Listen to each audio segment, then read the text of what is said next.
Well, hello traders. I hope you're having a wonderful weekend. On my side, as always, I can't complain. I'm having a wonderful weekend.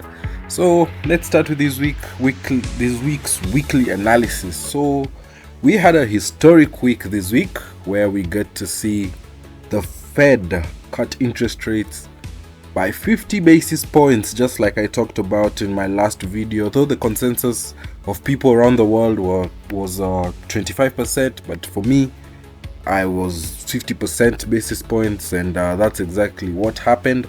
So we get to see after that we've had crazy moves in the market since then, and I just wanted to go back in history and talk to you about what has happened when the Fed cuts interest rates by 50 basis points for the first time. Like, the first cut is 50 basis points.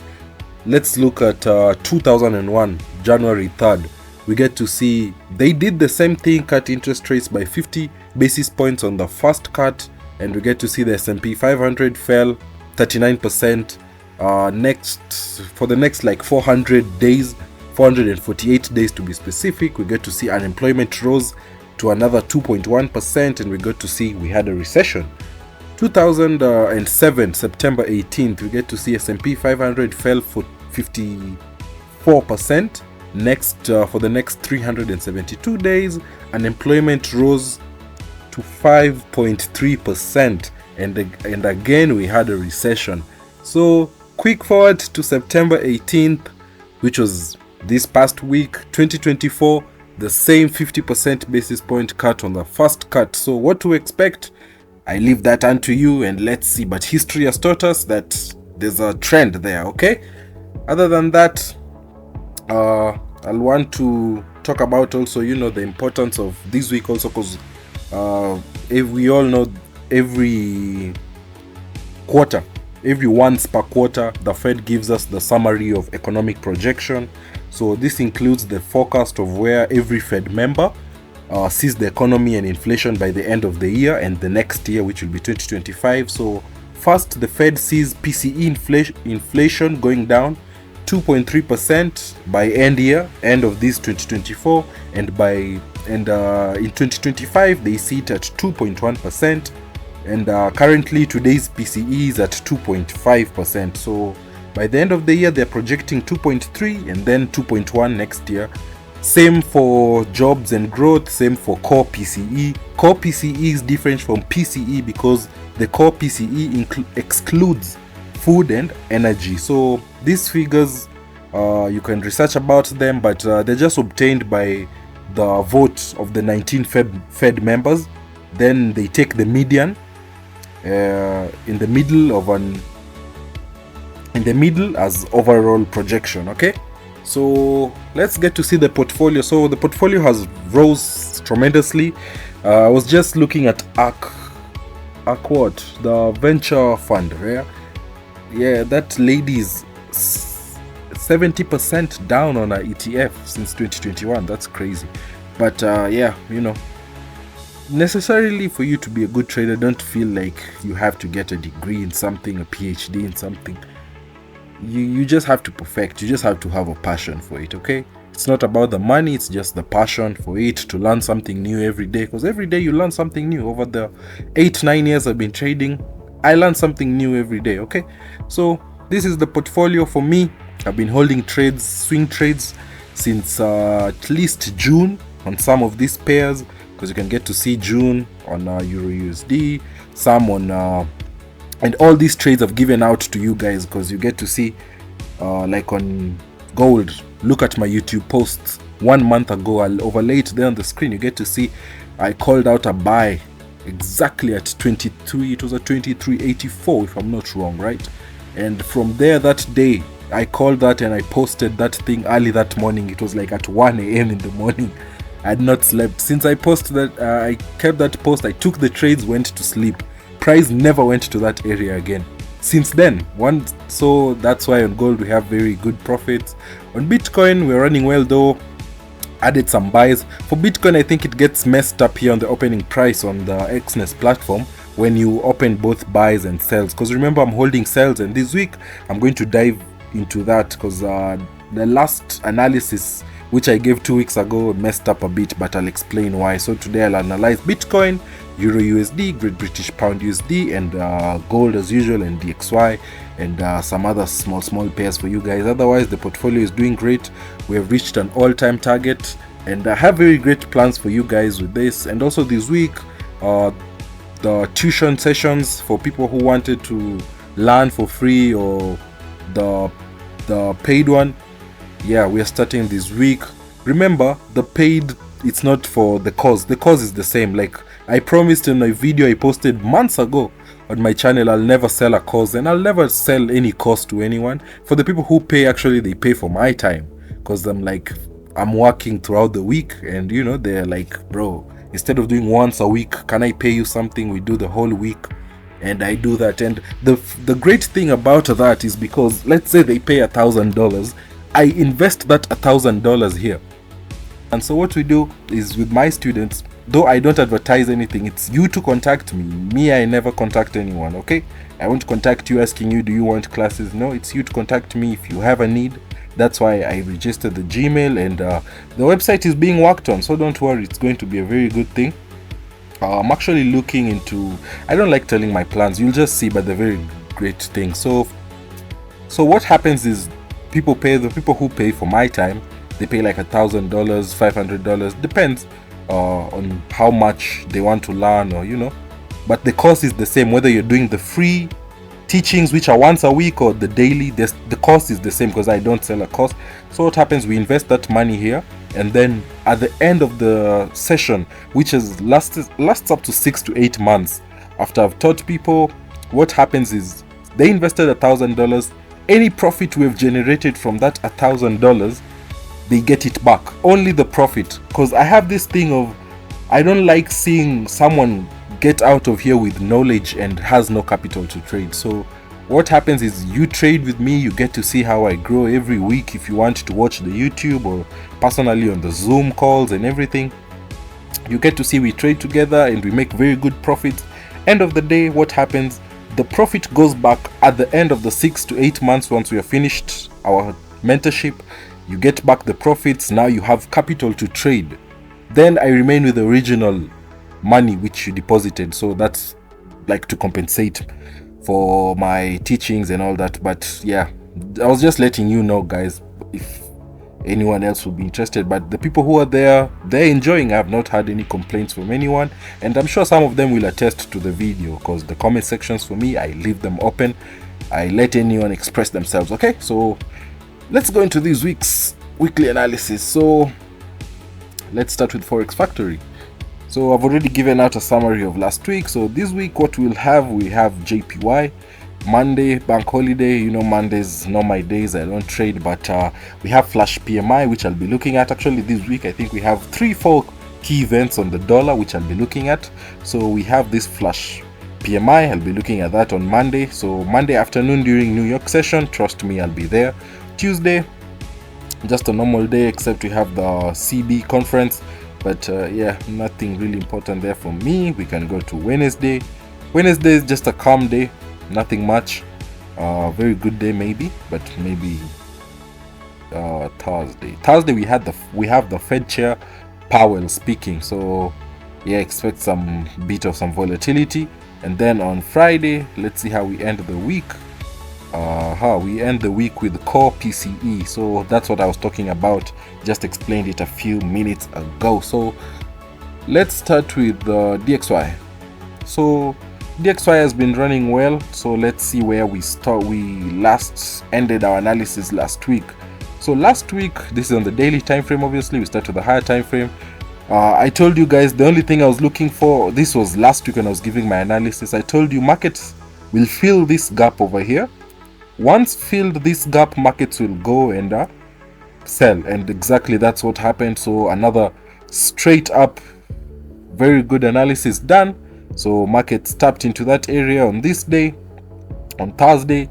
Very well, you get to see we tapped into that area, filled that gap, and now we targeting the downside. And I've been telling you guys for the longest time, I'm still very bearish on DXY, and I'm looking for DXY to reach somewhere here, because when it reaches here, they might be a potential market maker model, which I really want to talk about when DXY reaches there, because that market, if you guys know about grading and all that, so you know, ICT stuff, you can get to see if you grade from maybe this potential swing low, you get to see you can have a market maker model with a smart money reversal aligning with this area I've been talking about, which I'm really looking forward to that happening. But if it doesn't happen, no worries, we trade what we see. That's why we trade the charts, okay? You don't just assume this will happen, you trade what you see, okay? And what do I see? What did I see last week? We saw that move to the downside, took it very well. This week, let me go to the 4-hour time frame, get to see what can happen. So this week, if we have maybe a push to the upside, maybe to here or somewhere beginning of the week, then let me try to see. Okay, where can I start? Start from here.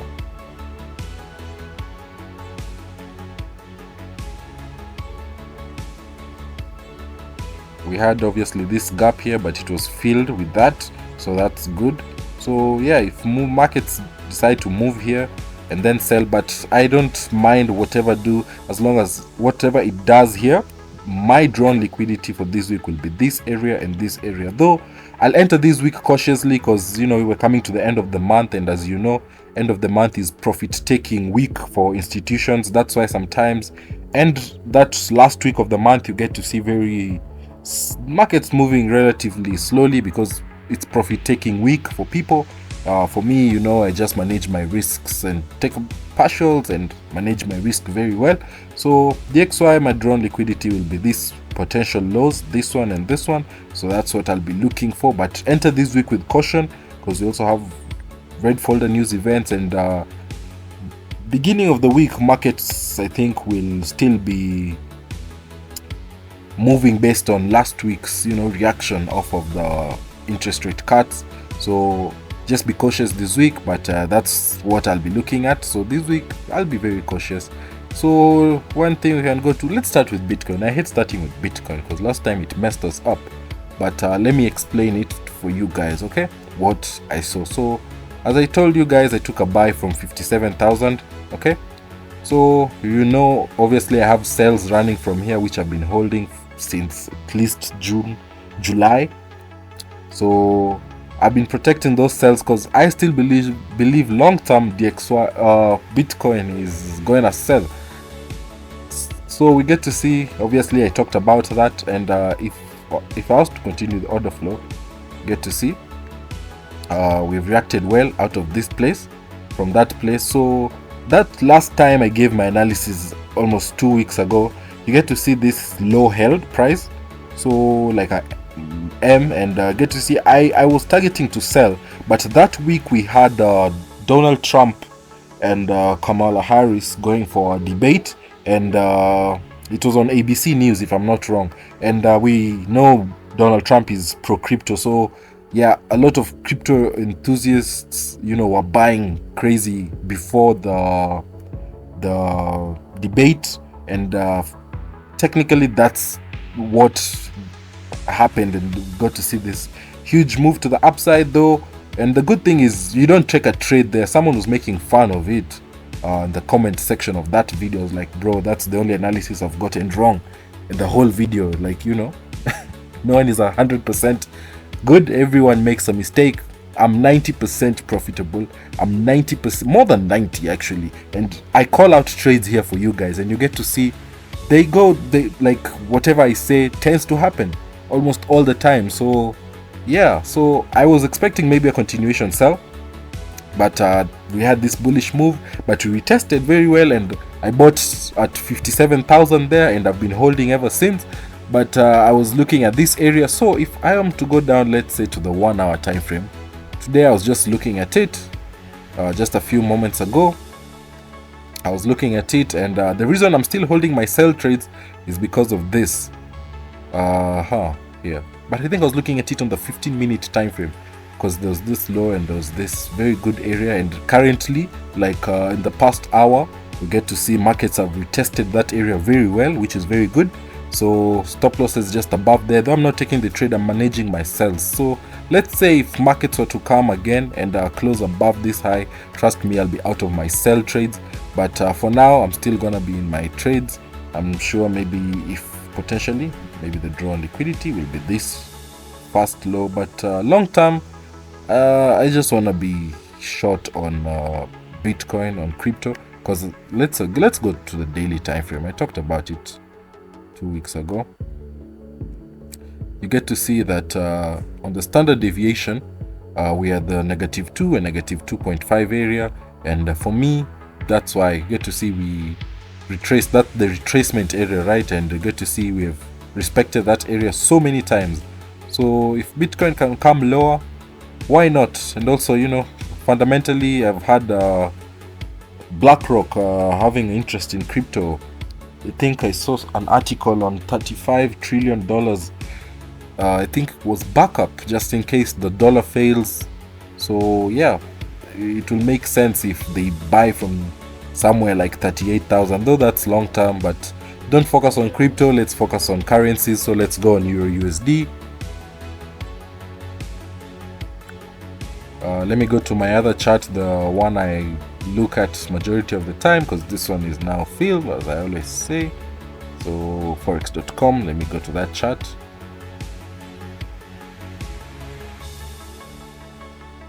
So we are on forex.com. So on the daily time frame, let's see analysis. Did it play out according to what I said last week? Of course it did. It just had to. So last week I mentioned we tapped into this internal range, and we tapped into that area very well. And the beginning of the week last week I told you expect prices to maybe potentially pushed into this fair value gap, inverse fair value gap, and see prices go higher, but just expect prices to target this high and this high. That's the only thing I told you guys. I don't like giving double biased analysis. It might go up, it might go down. I personally don't like that. I like being sure and telling you guys this is the drawn liquidity, I'll be targeting the upside. Do that, okay? So get to see the analysis went to point, and we tapped into the first area, which played out well. So let me move to a lower time frame, like the 2-hour time frame. Get to see. So sorry, my laptop went off, but let's continue with the analysis on EURUSD. So on EURUSD, this potential week, if I go to the line chart, obviously you see there's that liquidity up there, which potentially I'll be targeting. So how do we approach that? Because you get to see every call I've made, sell, targeting the drawn liquidity was hit, and the buy I called last week, you get to see same thing. So the objective obviously will be to hit this drawn liquidity, this high. So that's the high I'll be targeting this week. Still holding my trades, hoping that we'll break above that high, because on GU we have broken above that high. So obviously we had this sweep below this low and broke structure to the upside. We had this breaker block here supporting price, and this week on near the end of the week, Thursday, Friday there, obviously I was expecting prices to push into this fair value gap here, which I drew out very well. It pushed into the fair value gap, and I was expecting it to at least hit here before the weekend, but yeah, it didn't. So two scenarios. I might overall we're bullish, so expect bullish moves. So how do you approach it? Two scenarios. We can maybe prices can come weak below this area and target the high. Prices can continue just from where they are, because it has tapped into this fair value gap. Prices can continue also from there, because you also see it's respecting this area very well. So prices can continue, prices can come, tap into this low and push higher, or prices can come, if you're looking at it from a smart money concept type of move, this is a trap. Obviously, this, don't draw this as your point of interest. You can put this as your point of interest. So prices can come and tap into this area and push higher. So three scenarios I've laid out for you guys, but just be bullish overall and expect us to hit that area. But if you took trades last week, I'm sure you're doing much better than the people who enter trades this week, because this week it will be a bit tricky because you're buying from a higher price and not very good entries. But if prices are to come down here, stop loss below this low, this whole area here becomes your point of interest, so you can just wait for order flow to switch. If that happens, just target the high side and target higher. So that's will be my analysis on Euro USD. Then we can go to GU.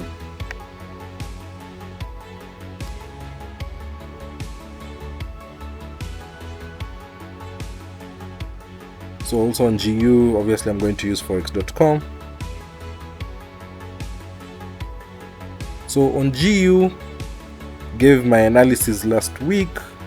You get to see we were here and I told you prices will come, target the high and the external range high again, and that's exactly what we have done. So on Euro USD we haven't done that, but on GU we've done that. So what can you expect on GU if you wanted to catch a trade? So you can either expect for prices to come maybe here, that's a point of interest, and this also is a point of interest because it lies within the internal range liquidity, so that can also be your point of interest. So whichever will hold, whichever you'll see order flow come and switch from here, definitely you can take your trade. But this week either continuation, but prices still have to come back below at least this area, the previous high, so prices can come and then you buy. So this area and this area are of interest, so because it lies within the internal range liquidity. So those are two areas you can focus on GU, this area and this area for this week. I just want to be brief this week, not very good setups. I'd rather wait for news events and something like that. Let's move to gold. So on gold, what do we get to see? Let's start from the daily time frame. We've been trading gold with you guys for so many months. This is how our daily chart looks. So on gold, we get to see last week I told you guys wait for prices to push into this internal range liquidity, of which we get to see prices did exactly that on Wednesday, and we had our midweek reversal there. And then on Thursday, Friday, we had bullish days targeting the exact area I had marked out on the chart. So two of my take profits, which was this area and the -4 area, using my standard deviations, have definitely been hit. But on gold, we still have room for more. We have room for more movement to the upside, though. How can you approach it? Let's move to the 2-hour time frame. We get to see how you can approach it.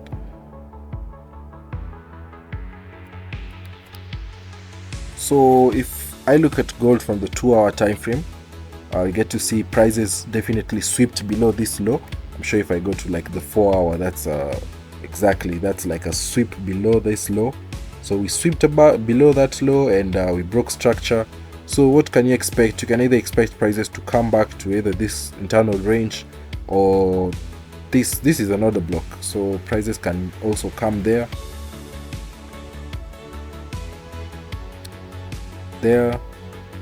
and also inside here prices can also come here, but that's on the lower time frames. If you go to the 2-hour, you can see this down close candle, you can mark it out because I believe that's really discounted area. But overall, just look for trades within there. Stop loss you can put below this swing low, not exactly below, but just a few pips below that swing low. But yeah, I wouldn't recommend, but if you want scalping trades, you can definitely do that.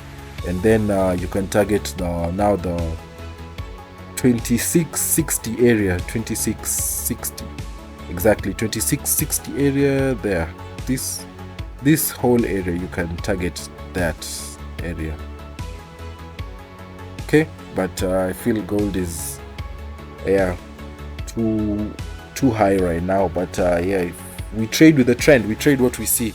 Don't look for reversals. There's nothing that indicates there's a major there's going to be a major reversal at the moment. So just trade with the trend, continue with the trend. People are buying. It's easy to make money in a bullish market, okay? So just continue with the trend. So just look for trades within there. That's all I recommend for this week. On gold, that's all you should be looking at. On USD CAD, let's have a look at that. Had a very good setup there. So on USD CAD, it's been a while since I touched this pair, but last time we had a look at it was back in June, July, when obviously I said prices have to target this low, and we targeted there, and obviously markets changed and we had that bullish move targeting that high. So this week what I've seen there is we have swept above this high, so potentially we can have a trade to the downside, but I'll really prefer you'd rather wait for prices to break this low. So prices can break this low, and then now you can wait for that retracement to the OTE, the optimal trade entry, and potentially target lower. So that's what I can recommend for now. Don't be quick to make a hasty move to sell, because some people are looking at this as order flow. So I'm sure some people have their sells here, but yeah, a bit tricky. I'd rather not recommend that. I'd rather recommend you wait until we break that other low.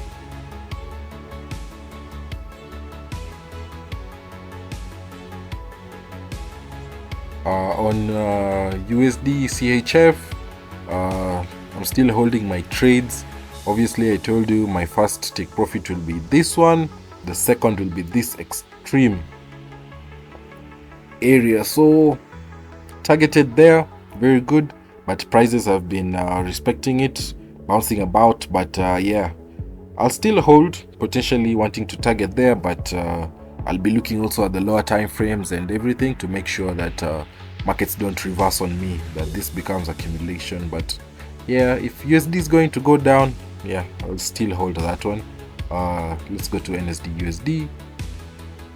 I'm still holding this trade. I believe after so many months I've been trading it with you guys, I'm still holding it from low down here, and my target, obviously I told you, is this extreme high. Obviously we target this take profit 1, so this take profit 2. So let's go to Great British Pound CAD.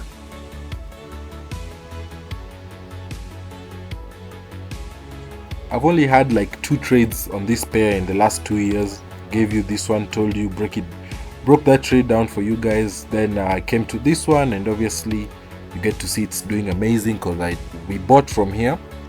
But last 2 weeks I gave you analysis on this pair. I think it was 2 weeks ago. I told you expect a move to the upside, targeting the 5th wave has to be completed, and that's exactly what has happened. I told you even if you're just waiting for a break and retest, break of this high, retest and continuation, you can just do that, or you can buy from this low. Obviously there's this liquidity here, tapped into it, the point of interest held, and get to see very good buys. Marked it out because here was the best area to buy from, but some people obviously always wait for the break and retest. It wasn't going to be a fake out, it was just going to be a continuation. Very good on that pair. Let's look at Euro Great British Pound. Oh, very good trade, very good. I've been trading since here, and I added more positions here on that order flow, and you get to see we have reached the extreme again. So very good trade on Euro Great British Pound.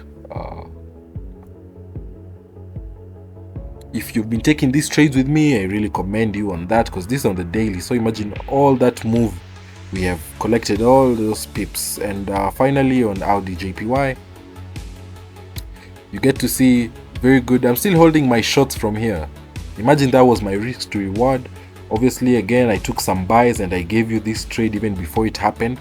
We tapped into it, and we respected. I told you guys expect sales if we break below that. Those are down close candle there on the lower time frame, but you get to see we didn't break, we respected it, and prices have been moving very well.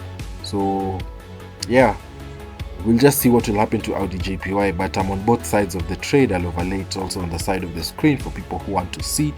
Before I finish the stream, not the stream really, but the video, let's just go one time and look at Bitcoin. Bitcoin again. Let's see how it's moving. It's moving wonderfully. It's moving nicely. So we tested very well there, and I get to see it as pushed below. So target this low, and you can target this low. Hopefully by the time I'm updating the video, you'll have caught some moves there, or gotten some insights on why I'm doing things, or why I have a certain bias. Okay, so you guys have an amazing week ahead of you. In case of anything, here's my email on the screen. You can always contact me anytime for any questions. I'm always there to assist you guys. Have a nice week, amazing week, and cheers.